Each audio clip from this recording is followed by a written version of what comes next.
Hello, everyone, and welcome to this new episode of the Key to the Pastcast, produced by the Trumbull County Historical Society. And I am one of your hosts, Ryan McLennan. And I am Megan Reed. This week's episode is about the Perkins family. But before we get there, I want to give a special shout out to our sponsors, the Community Foundation of the Mahoning Valley and Ohio Humanities. Thank you very much for your support, and our listeners. Yes, thank you so much. So for background, before we jump into our speaker this week, we are going to talk a little bit about the Perkins family and give you a little bit of a family tree, if you will. So our guest this week is a descendant of the Perkins family, and she talks about a lot of family members that she grew up with and also people who lived in Warren years ago that she never met. And in order to understand some of the people she talks about, I think it's probably helpful to start at the top of the Warren Perkins tree, and then just kind of talk through how the family members fit into that story. So the very first Perkins to arrive in Warren was a gentleman by the name of Simon Perkins. He, like many people before him, came from the state of Connecticut and took that 6-week trek in the covered wagon down to the city of Warren. And he built a house here. And he had many children here with his wife, Nancy. Simon Perkins might be most well known as a founder of the city of Akron. And a little bit of what I think today we can probably call insider training, where he was on the board of the Pennsylvania and Ohio Canal. He knew where the canal was going to go. He bought land around the city of Akron because he knew the canal company was going to buy that land for a pretty nice profit. But what's super cool is Simon Perkins. None of that stuff happens today. No, never. But what is really cool is if you've ever been to the Summit County Historical Society in Akron, they are based out of a Perkins family house there. So if you ever get a chance to visit them, shout out to our partner organization in Summit. So Simon Perkins arrives here in the 1790s. He builds a house on Mahoning Avenue, right where Warren City Hall is today. Actually, it was a little bit farther back. It would have been closer to the Mahoning River than the current City Hall building is. But that's the land that he owned. And he had, as I said, many children there. And we're not going to go through all of his children. We're really just going to highlight one, and that is Henry Bishop Perkins. And Henry Bishop Perkins did very well for himself. Of course, he had a lot of family money that he inherited, but he also was involved with the Western Reserve Bank, with many railroad companies at a time when westward expansion was a thing. Lots of land being bought up out west and many railroads going through that made him a very nice profit. To give you any kind of sense of how rich he was the very first private citizen in the country asked for a loan during the Civil War for the Union side. He did okay. Yeah, he had a lot of money. A lot of money. So much money that he built the building that is now Warren City Hall. And some people may not know that before he built that building, he built the Harriet Taylor Upton House across the street. In the 1840s, that was the very first home that he built for himself and his wife, Eliza Baldwin. And then after so many years passed, I guess about 30 years passed, it wasn't quite grand enough for the station in life that they were now accustomed. And he took his father's house that was on that piece of property and strapped it to 12 horses that were connected to a flatbed and wheeled that house up market to the Perkins Wood area. Of course, that was Perkins farmland, Perkins Wood. And some say that that house still stands on the corner of Market and Eastland. So if you go up to the corner of Market and Eastland, there's a house there with a cast iron fence around it that could be that original Perkins homestead. So Henry Bishop Perkins moves that house, builds what we have today as City Hall, and he and his family, him and his wife, had 4 children. And if you are familiar with Ghost Walk in downtown Warren, you know that his sister-in-law, Eliza's sister, Elizabeth, also lived in that house with them. She is Aunt Lizzie. Many people probably are familiar with the Ghost Walk scream. I'm not going to scream right now. Yeah, me neither. Okay. Just so we're clear. I'm pretty sure people have called the cops during Ghost Walk because they thought something was going on. Yes. Yeah, it's a really big scream. But so there was Henry Bishop Perkins, his wife Eliza, her sister Elizabeth, and then their 4 children living in that house. And there was a lot of tragedy in the family over the years. Henry Bishop Perkins' son, Henry Bishop Perkins Jr., we'll call him Bish because that's what people called him then, and for just clarification's sake. In 1900, Bish committed suicide, left a note that he had shot himself along the banks of the Mahoning River. A couple of years later, Henry Bishop Perkins in 1902, on March 2nd, 1902, committed suicide by strangulation, hanging himself in the rafters of his law office. And then a few years later, in 1906, his son Joseph also died of what I believe was exposure, passed out during the winter and just had like some serious things. Yeah. So there were 2 girls. Mary Perkins Lawton was one of them. And she married a Mr. Lawton, and they moved down to Cincinnati. And our speaker today is a direct descendant of her. It was our speaker's grandmother that has memories of meeting Mary and being at the Perkins City Hall during the summers and spending her time in Warren when the family was still living at City Hall. And we are extremely grateful for her, Eliza Kirkpatrick, to take time out of her schedule. She lives in California now, to talk to us about her family. It's a really wonderful talk, just sharing memories of the family that she sort of got secondhand or maybe even third hand. But one of the things that is sort of prevalent throughout the talk is that there's a lot of tragedy that happens in the Perkins family, but there's also a ton of success. And it's also just, they're people, right? And absolutely, they have ups and downs just like everybody else. And I think that's very apparent when Eliza starts talking. And so I think that is just really important to mention. No, I totally agree. Right. Actually, so her, Eliza and a couple of her cousins came to Warren to visit a few years ago, and we showed them around the city. And one of her cousins made a comment like, oh, well, the only reason people remember our family is because of all of these horrible things that are capitalized into like ghost stories. I was like, oh, yes. And I will say, if anybody really does want to do a deep dive into the family, the Trumbull County Historical Society has a huge collection from the Perkins family, from Henry Bishop Perkins' letter books and his business ledgers, to photographs of the family, all types of deeds and business and personal documents. So if you ever want to know more information or get firsthand sources, don't hesitate to reach out. I would say that's a good plug. I feel so too. So I think there's some other questions that people just might not know about the Perkins family that I think we can go over just briefly before we get into the interview. How long did they live in the current City Hall? Do you have an idea? Good question. Yeah. So it was built in the 1870s, and they lived in City Hall until it was gifted to the city in 1931. I believe that Mary Perkins Lawton, who had inherited the home, had left a few years before that, but it legally transferred to the city's ownership in 1931. It became City Hall that year.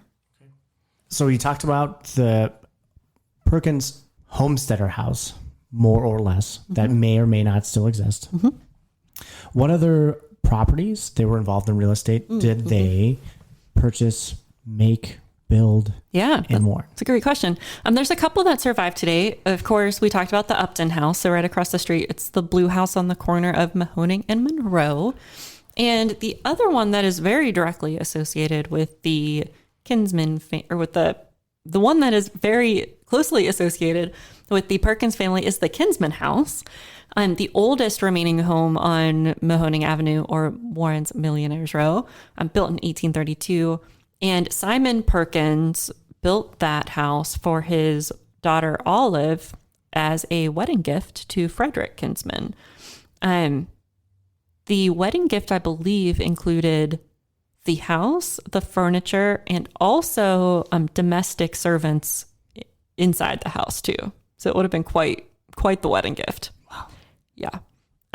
The house, when it was first built, was just the main block of the house. And then there have been 2 additions that have been put on, but early additions. They're also sort of historic in nature, if you will.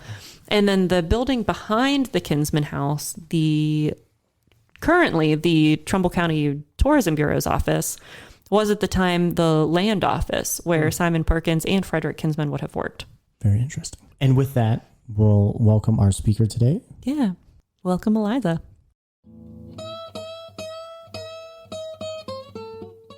All right, so we are super excited to welcome Eliza Kirkpatrick to the Key to the Past cast. Eliza, how are you today?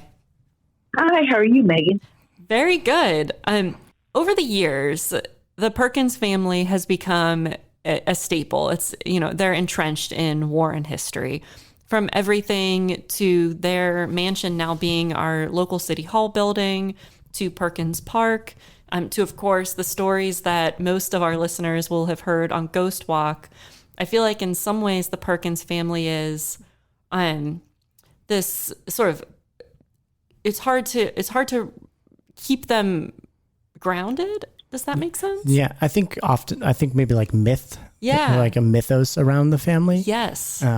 They almost don't seem real, even though their places that they lived here are still here. Yes, absolutely. And we're super excited to talk to a real life descendant of the Perkins family. Eliza is the great grandchild of Henry Bishop. Great. Granddaughter. Yeah. I missed a great. Yes, right. Thank you. Granddaughter of Henry Bishop Perkins and his wife, Eliza. And to start off with, Eliza, give us a sense. I know you've been to Warren. We met a few years back, but give us a sense of what does it mean to you to be a part of the Perkins family and the legacy that that they've left in Warren? Well, that's an interesting question because I really didn't know anything about the Perkins or Warren until I was a teenager. Mm-hmm. My grandmother always had the portraits of Simon Perkins, General Perkins, and then Nancy or Anna Bishop Perkins hanging in her dining room. And I vaguely knew they were her ancestors, but nothing about them particularly. And it was, I would have been, as I say, a teenager. And she had done some painting or something in one of the bedrooms in her house. And she hung up these pictures. And they were pictures of I found later on, of the Kinsman house and then the Perkins house that is now the City Hall. Mm-hmm. And I said to her, what are these buildings? And she goes, oh, that's where, my relatives lived. And I said, what? And I said, their house is still standing? And she says, oh, yes. And I said, where was this? And she said, Warren, Ohio. I had never heard anything about Warren. So this was sort of it sounds weird, but, she never really mentioned it. She talked about her grandparents. She talked about, her summers up, but she didn't really, give many details about it. So, yeah. So it was kind of a surprise. And then, so I was always curious, but I had never been in the area. I grew up in Cincinnati. And so I never been to Cleveland ever before until 2018, and I went with my siblings as we met them because we were all curious because none of us had ever been there before. Well, so it's like you live with the Perkins house and all that across the street, but it was news to me. Were there any, once you found out about the family here, were there any particular stories that stand out to you that you were told? My grandmother was very kind and thoughtful and wrote down her memoirs, let's put it that way, her memoirs, and she went into detail about a whole bunch of different things, including her summers up in Warren. And from reading it, it's clear that she went up probably every summer as a child and spent months up in Warren, basically hanging out at her grandparents' house. Mm-hmm. And she has very fond reminiscences of the people she met and the things that she did and how much she enjoyed it. And she does talk about the suicides and the family response to it. But anyway, it's it's a very detailed account. So I want to circle back to the legacy that your grandmother used to sort of talk about, not talk about. Was there anything in particular in when she would talk about it that stuck out to you, or was it just from her memoirs that you sort of gain a better sense of the story of the Perkins family? Well, just odd little things like she, for example, I went to the Cincinnati Art Museum with her, and there was a doll on display there that was her doll, and her aunt Lizzie, the infamous or famous Aunt Lizzie, had cut off hair and had been used for the hair of this doll. And there was a trunk of clothes that were made in New York. It was, a very fancy porcelain doll that had been given to her as a child. And I said, "Oh, the hair looks real." And she said, "Oh, yes, my aunt cut off her hair." And I said, "Oh, your Aunt Mary?" And she said, "No, Aunt Mary wore a switch," which I guess is the old-fashioned term for she didn't have much hair, so she wore, a hairpiece. So little things like that are things that I remember. Wow. And then we have a bunch. And then also her, Eliza's wedding dress. She had it. It was on display in the art museum. Oh, wow. In the costume section. Unfortunately, it's fallen apart. So, but anyway, that was there. And we have a bunch of things. For example, I have a quilt that I have to hang up in a hallway in my house, and it's a quilt that Mary Perkins made, and I know that she made it because she signed the back or embroidered the back in the Perkins 1902. And of course, 1902 was the year that her father committed suicide, and her brother Jacob died. Yeah. And it's an interesting quilt because it's the background, most of the fabric is black taffeta, and which is sort of an unusual thing for a quilt. And it's not a bed size. It's what's known as a piano quilt. You would drape over your piano or a table. And so it's mainly this black taffeta fabric, but it's interspersed with little pieces of silk and organza that are soft colors and patterned and everything. And to me, whenever time I look at it, I feel her grief, and also she's a little angry. Mm-hmm. I think the silk and organza fabric must have been her dresses that she had to cut up when her father and brother died, and had to go to wearing black. Mm-hmm. And I think that was, to me, I just feel this, as I say, both great deal of sadness and also a certain amount of resentment. Mm-hmm. Sure. Which is, imagine how she would have felt under the circumstances. Yeah. Sounds like a really beautiful quilt though. Mm-hmm. Well, it's just, as I say, it's fascinating. I like quilts, so I was very interested in it. And I have another weird thing that belonged up there, and that is the wedding fan that I think either Eliza wore or had it at Olive's wedding, or Olive had it. My grandmother saved all these sort of random things that she just couldn't, bring herself to throw out, but that kept some historical value, I guess. But anyway, it's very ornately carved ivory with lace and everything like that. And apparently a lady had to have a fan, of course, at her wedding. Or her, so I have that. And then what else do I have? My sister has a pin of a bear, that's a bear claw. And it's set in gold. And on the back, it says to Olive from, and it's given to her from, Red Hayes, who was Rutherford B. Hayes' son. And apparently there might have been not maybe a romance, but some interest on his part in marrying Olive. Mm-hmm. And he gave her the pin, and she accepted it, which wasn't the typical thing back then. Yeah, that's interesting. But, 19th century scandal. Exactly. When she had met her husband, when he was at Brown University in Providence, and she was at Miss Porter's school, and in Connecticut. And there was, I guess, some social event or whatever where they met. And, they seem to have pledged their troth, as they say, pretty early on. And her parents didn't approve of him because he was from Cincinnati, after all, and not from their area. I don't think they wanted her to move away. So they had arranged, she was a debutante both in Cleveland and in Washington, D.C. And I think they were trying to encourage the Webb Hayes thing with no luck. Mm-hmm. So, as I say, we have some sort of random things like that, but they sort of tell a story in their own way. Yeah. And we also have Henry Bishop Perkins Jr.'s glasses, and somewhere there's an oar.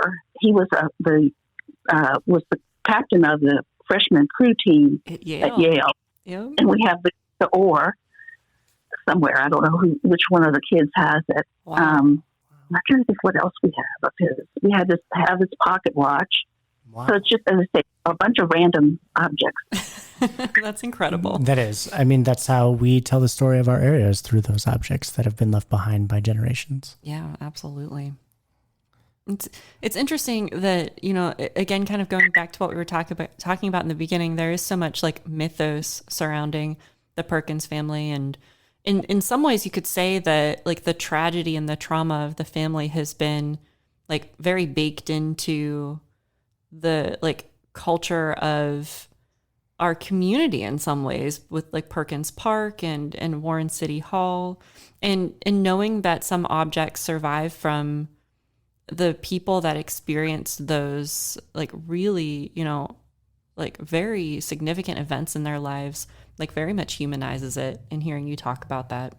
Well, it's interesting too to read over my grandmother's notes about Aunt Lizzie. Aunt Lizzie seems to get a bad rap. When I've seen things about the ghost rock or whatever, that she's sort of been painted as this evil Aunt Lizzie. And actually, she was apparently very nice. My grandmother was fonder of her than she was of Aunt Mary. And, she was kind enough to have this doll made for my grandmother. And my grandmother was her namesake. Olive did not name my grandmother after her own mother, Eliza Baldwin Perkins, but after her sister, Elizabeth Baldwin. And so that sort of tells you something, too, about how, the mother, Olive, felt about her aunt.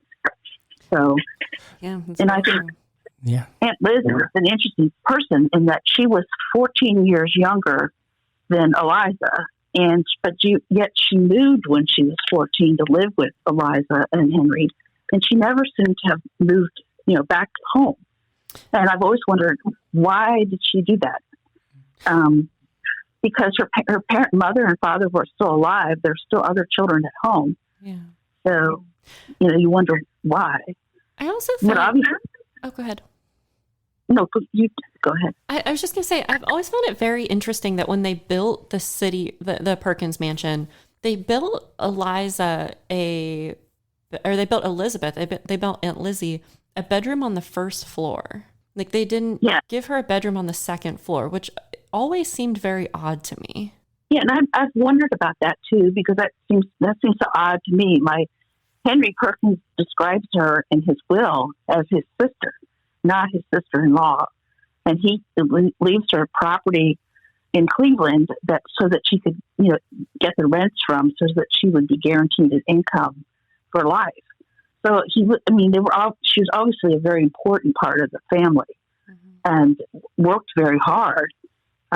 My grandmother's account of, she was the main cook, and she did a lot of embroidery and sewing. I still have pillowcases and tablecloths that she embroidered that, stood the test of time. They don't make things that way anymore, but she had you would never know, hand embroidered.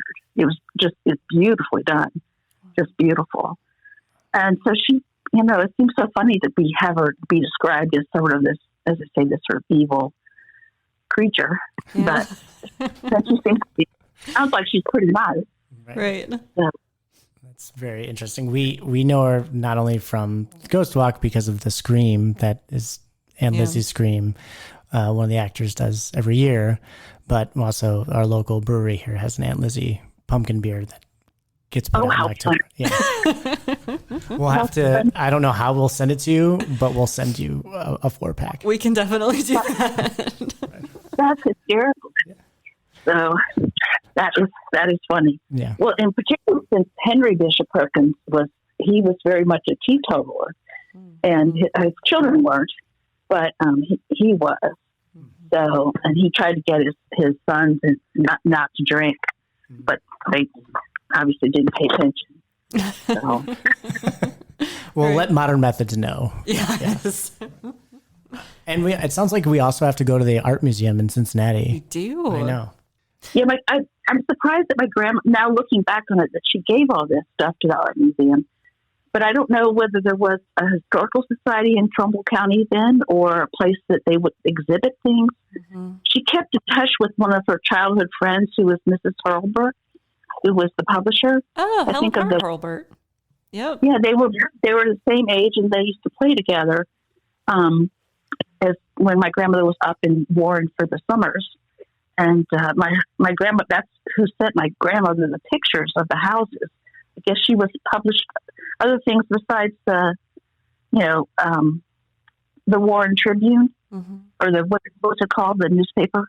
Yep. Anyway, she's the one that sent the pictures of the Kinsman house and the Perkins house to my grandmother. But they kept in touch up until my grandmother died. But that is funny about the beer. It is really funny. It's actually good though. It's a good beer. It's a great beer. Yeah, it's a pumpkin beer. Actually, this is the time for it. It is. Yeah. Yeah. I was going to ask a question. Why did the family? I don't know if everybody knows why the Perkins family left Warren. I know they endured and incurred terrible tragedies, but why they eventually moved from Warren, I think, is a story that we don't necessarily talk about all that much. That's a great question. Well, that's interesting that you asked me that, because people asked us that when we were numerous times when we were in Warren, and then before we came to Warren, we went to Hudson, Ohio, because the Baldwin family first settled there, and Eliza Perkins, of course, was Eliza Baldwin Perkins, so we're interested in her family as well, and they're quite an interesting bunch. And then we went to the Stone Mansion in Akron, and that we were asked the same question: why did your family leave? And in the case of the Henry Bishop Perkins, my great grandmother, married in, I think it's 1890. So she was, married and living in Cincinnati long before any of these tragedies happened. Mm-hmm. So, and she was the only one, and the rest of them stayed there until they all died. But she was the only one that had children. So and my grandmother writes that she went up every summer and sometimes in the wintertime, because she talks about the sleds that they rode in, big sleds that were stored on the third floor of the stables, and that, they were covered with fur, and it was so much fun and all that. But then after Mary married Dr. Lawton, there was maybe a little bit of an estrangement. My great-grandparents apparently did not approve of him, thought he was a quack, which I guess he was, and they didn't like him. And my great-grandfather, Judge Smith, he was not shy about sharing his opinion, and so there was a little bit of a, estrangement there for a while, because they did not approve of him. And so my grandmother says they just didn't visit as often. But they didn't deliberately say, "Oh, we want to get out of Warren. We have all these bad memories." They just went to move to Cincinnati, and it just so happens that my grandfather, Wilson, my grandmother's husband, was the mayor of Cincinnati, and for a number of years in the end of the 20s, early into the 30s, and his family was from Cincinnati, and the Judge Smith family, he was a third generation person in Cincinnati. Daniel Drake was his great uncle, if you ever have heard of Dr. Daniel Drake. So they have meant more connections in some ways to Cincinnati for sure than they did to Cleveland or Warren. If that makes sense. Yeah, it does. I had another question about how you sort of talked about this briefly, but it didn't sound like you grew up with these stories very often. How is this something that like you and your siblings have like really invested as you guys have gotten older into investigating your heritage, your legacy of the Perkins family and the Baldwin family? Or is this, is it just because we called you to do a podcast? Yeah, exactly. No, I was doing that beforehand, which is why I really wanted to go to Warren. I said, I was in California. One of my brothers lived in Detroit, and my other two siblings lived in Cincinnati. So going to Warren was something we had to organize. And I had had cancer, and twice. And after the second time, I kind of played the cancer card, and I said, guys, I really want to do this, and I want to do it with you. So let's do it. So that's how we came to Warren. But I was already doing research about it, and not just the Perkins family, but the rest of them. The Baldwins and the Wilson family. That's my grandmother's husband's last name, and my mother on my mother's side too. So just genealogy in general. Mm-hmm. Once I became a grandmother myself, I particularly wanted to make sure that whatever little I knew, I could pass it on to the next generation. That's wonderful. Yeah, that absolutely is wonderful. It's interesting for me. I'm sitting here kind of thinking about how, like, my great grandparents, I can't even know I don't know their names. I don't know where they were. I maybe could tell you where they were from if I pulled up a chart, but they didn't leave a legacy like that. And it's interesting for me just hearing you talk about, there's a connection there in a way that, like, exactly where they're from, and a lot about them because records survive about them. Can you talk a little bit about that? Is that, like, I don't know if comforting is the right word. Is it fulfilling to you to know that? That's a good question. I guess it's just curiosity on my part, because I actually live with their stuff. Mm-hmm. And that's why I keep talking about this stuff. But I have Eliza's silverware. I have, and she had a set of 16, which is bigger than usually. You don't have 16 place settings, but mm-hmm. she entertained a lot. I have her china. Because I was named Eliza, I have probably more of her stuff than anybody else. I have a portrait of Olive when she was a little girl. It's hanging in my living room, and then I have a portrait of Norman Baldwin, Eliza Baldwin's father, hanging in my dining room. And of course, every time I go home to my parents, I would see the portraits of General Simon and Anna Bishop Perkins hanging on the dining room wall. Which reminds me, I meant to tell you, when we went to the Stone Mansion, they said, "Oh, we have the original portrait." Well, they don't. I don't know if you should tell them that.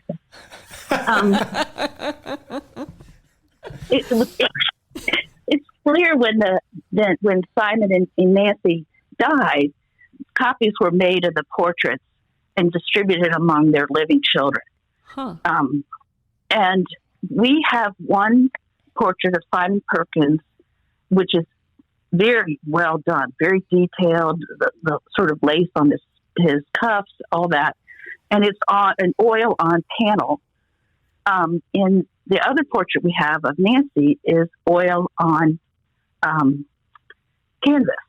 And when we went to the Stone Mansion, the Perkins Stone Mansion in Akron, one of their portraits of Simon was oil on canvas, and the other one, which was really a finer, detailed one, was of Nancy, was oil on panel.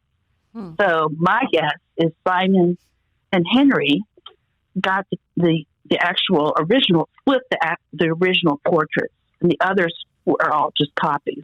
They probably drew straws. But we have the original. I could swear we have the original of Simon at my mother's house in Cincinnati, hanging on the wall. That's so funny. So we're not going to start anything with the Stone Mansion. We're going to let that one go. It's really good. So yeah, that's really interesting. It's very, very interesting. Cool. Well, I think we're probably running low on time. Eliza, is there anything else that you would want people to know about the Perkins family? Is there anything you'd want to add? The one thing that bothered me when I was there was sort of the emphasis on the suicides. Mm-hmm. And they lived, and they did a lot of, Henry Bishop Perkins, he did suffer from depression, and they didn't, obviously they took him to sanatoriums, etc. There was, that didn't help. And obviously they didn't have the medications or the therapy or any of that available then. But he did, and that was very sad that he committed suicide. Mm-hmm. Bishop, the whole idea of whether he was a murderer or not, I have no idea.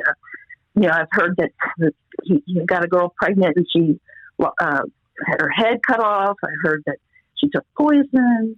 So nobody really knows.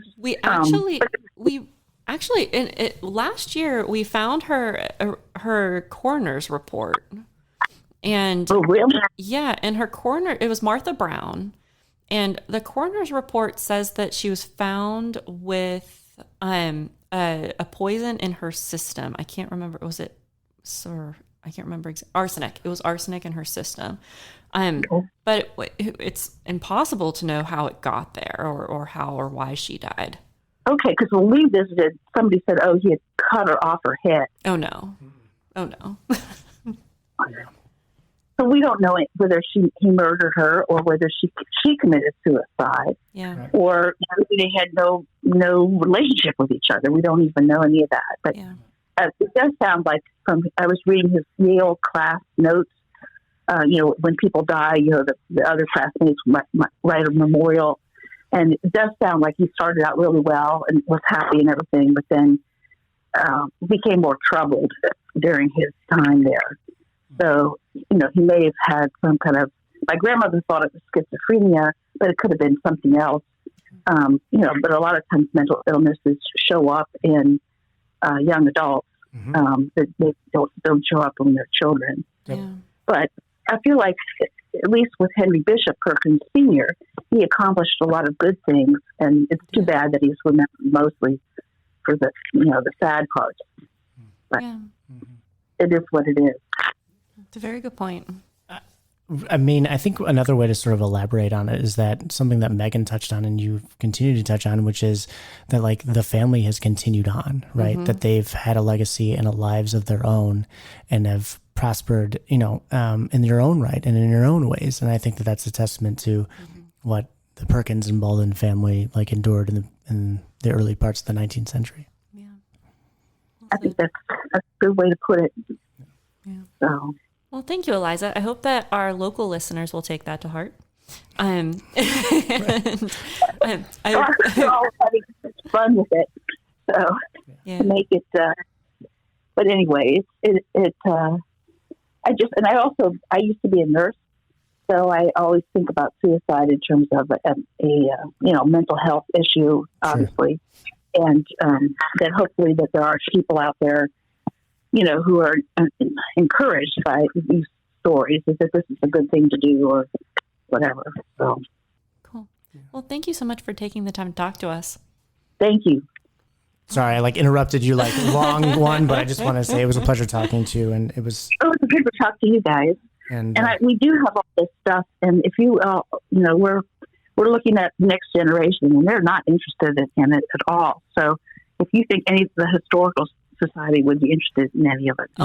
You can't see Megan's face right now, but the answer to that question is unequivocally yes. Yes, we would absolutely love that. And one of the things that we'd like to do sort of on the sooner end too, we have Henry Bishop Perkins letter books, but they're not transcribed. We don't know much that's in them. So one of the things we've been talking about, because we do have a really nice core group of volunteers who transcribe stuff for us, that we'd like to do that soon. And when we get started with that, we can send you copies of that too. That would be wonderful. Yeah. That would be really, that would be really nice. Because I just, as I say, it's just interesting to me. So, and the Baldwins are much more interesting than the Perkins. My grandmother writes her letter about how she felt that, the Baldwin side of the family was much more fun, and not the Perkins were well, she says that they were serious people, and she also, you can read through between the lines that they took themselves seriously. But the Baldwins were more fun-loving, and they were more social, and they liked parties, and of course Eliza was a Baldwin. She married a Perkins, but she was a Baldwin, and my grandmother talks about how her mother Olive had more of the Baldwin personality, and so did Uncle Jacob, but that Aunt Mary was more of a Perkins and was kind of very prim and proper. The photos that we have of her, she's very serious in all of them. Which one? Mary Lawton. Oh, yeah. Yeah. And apparently my grandmother describes her as being very dressy. In other words, I guess she liked to be dressed very in a fancy way. Yeah. Yeah. I think we might leave in that last part, I think, if that's okay. Yeah. Oh, sure. Okay. Yeah, that's very cool. Thank you again. Yeah. Thank you, Eliza. We really appreciate you taking the time. And again, 100% yes. If there's ever a time when you're looking for, an organization to preserve those things, please keep us in mind. And yeah, we'll send you the transcriptions when we get those done. Great. Thank you so much. I really appreciate it. Yeah, for sure. Have a good weekend. Enjoy the soccer game. Thanks. Bye. All right. Bye. Bye. For our object highlight this week, we are focusing on a photograph in our collection. It's a black and white photograph of members of the Perkins family sitting on the steps of Warren City Hall, and it's one of the only images in our collection that shows them very informally as a family, just hanging out together. And many members of the family would not be alive much longer after this photo is taken. We're going to post it on the podcast website, but I do want to just take a second and go through the people that are in this image. There's 5 people. The very first person sitting on the steps is Henry Bishop Perkins Jr., who, of course, committed suicide in 1900. Next to him is his sister, Mary Perkins Lawton. And above them, sitting at the very top of the stairs, is Eliza Perkins, their mother. Next to Eliza is her son, Jacob Perkins, who would die in 1906, very young. And then lastly, an unknown friend of the family. We don't know who this man is. But the photograph was taken about 1884 when the family was still living there. And I think it's a very vivid reminder that these people were real. It's very easy for us sometimes when we go on Warren's ghost walk or when we hear stories of the Perkins family, for us to think of them as sort of these like ghost stories still around today. But when you look at this picture, it's one of the only pictures that survives of all of these people together. I think it gives us a really good sense. It gives us a very good image of who they were and what they did to spend their time.